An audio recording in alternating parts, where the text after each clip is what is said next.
Hello, trading card fans. Welcome to my weekly What is Selling on eBay and TCG Player podcast. This is episode 17 if you're following along the adventures of cardboard. I just reached 1,000 subscribers on YouTube, and as a thank you, I made a 1,000 subscriber pack opening video. You can check that out in my playlist where I like to open up booster packs of vintage Magic the Gathering cards. I also sell the singles on my TCG Player site, jdj-sapphire, and I'll put that link in the description below if you're interested in picking up any of the singles you see me open up on the channel.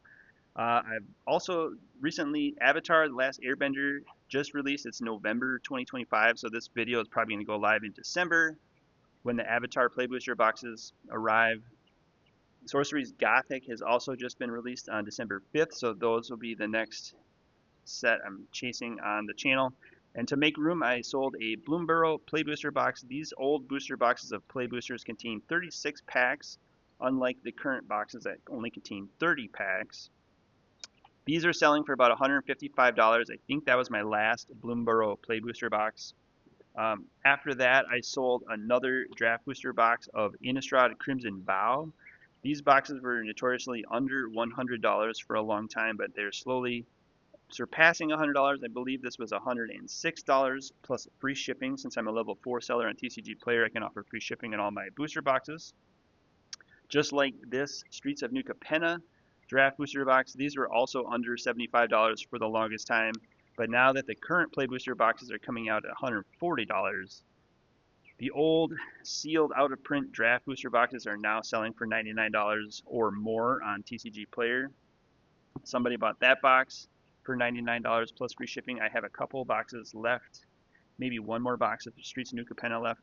I also sold another Lost Caverns of Ixalan draft booster box. Again, the dinosaurs, great set. These are trading for about $116 and rising. Their price is going upwards.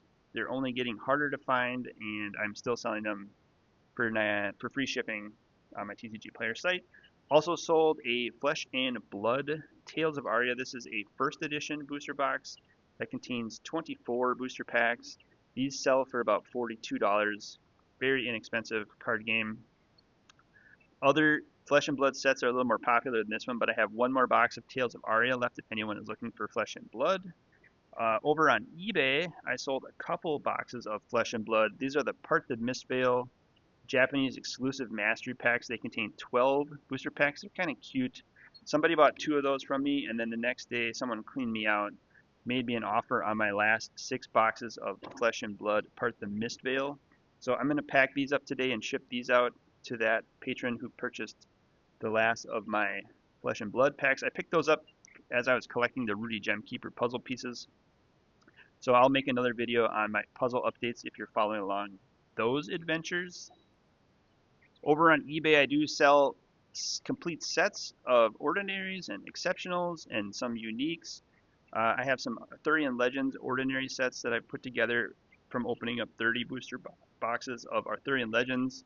Now that Gothic has been released, I'm going to get ready to open up a number of Gothic booster boxes in an attempt to put together a master set of Gothic. There are 440 plus cards in the set, which means you'll need at least 1,000 or more cards to complete a master set, a play set with 4 copies of each of the ordinaries and 3 copies of each of the exceptionals. But someone on eBay bought a complete set of Arthurian Legends ordinaries plus an Arthurian Legends exceptional set.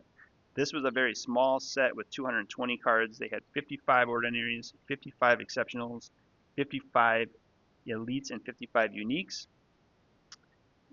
It's about half the size of the Sorcery's Gothic set that's coming out, so we will have some fun putting that set together. Also on eBay, I sold a bulk lot of Dagger Isle from the Guardians CCG. This CCG was made in the mid-90s, around 1995. It really reminds me of Sorcery Contested Realm. There were some cards in this Dagger Isle set that were reprinted in the Sorcery's Gothic set, so when I open up those booster boxes, I'll show you those cards.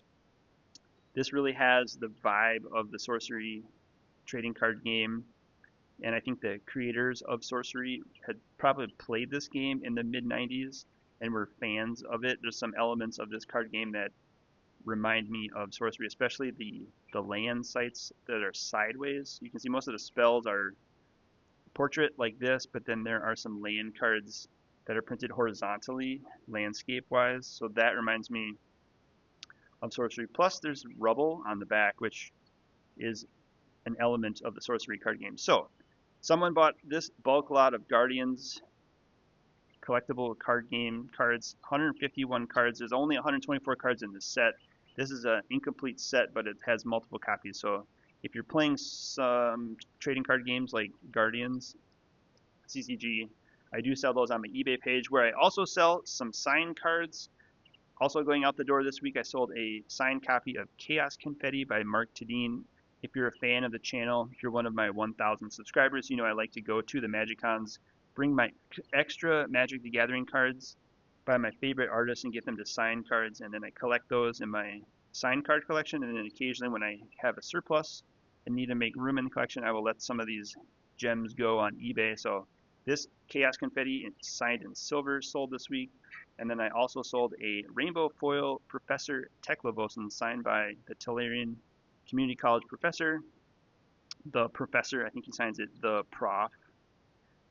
I first met the professor at MagicCon 2017, 2018, back when they were called Grand Prix. So GP Vegas 2017, GP Vegas 2018.